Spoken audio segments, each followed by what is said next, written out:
problematic in terms of the approach that Senator Sanders is taking, because it effectively says if you're not with us 100% of the time, you don't even belong in this movement.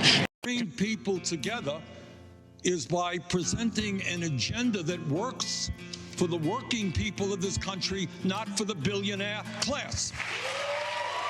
The way you bring people together, Republicans, independents, Democrats, progressives, conservatives, you raise the minimum wage to $15 an hour.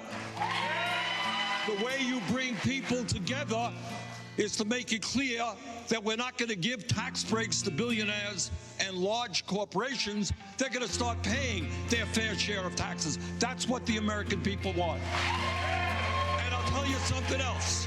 The way you bring people together is by ending the international disgrace of this country being the only major nation on earth not to guarantee health care to all people as a human right.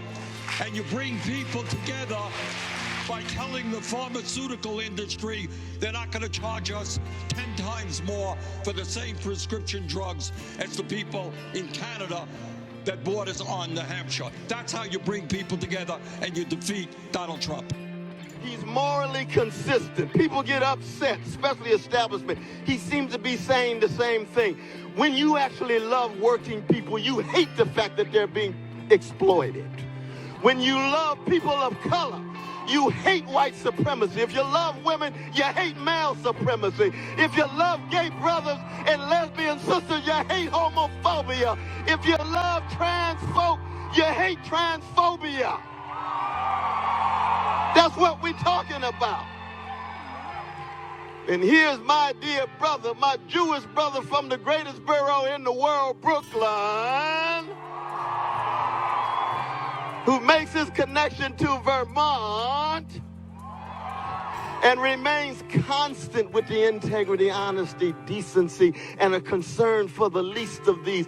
Echoes really of Hebrew scripture, that hesed, that steadfast love, that loving kindness, that ties, focuses on the orphan, the widow, the fatherless, the motherless, the oppressed, the poor. I don't care where you are, no matter what color, no matter what sexual orientation, no matter what national identity, you are precious, you are priceless, which means that a life in Libya, in Afghanistan, in Pakistan, in Ethiopia, a life in Guatemala, a life in Haiti, a life in Puerto Rico, a life in Tel Aviv, a life in Gaza, a life anywhere on the globe has exactly the same value. Oh, what a great legacy.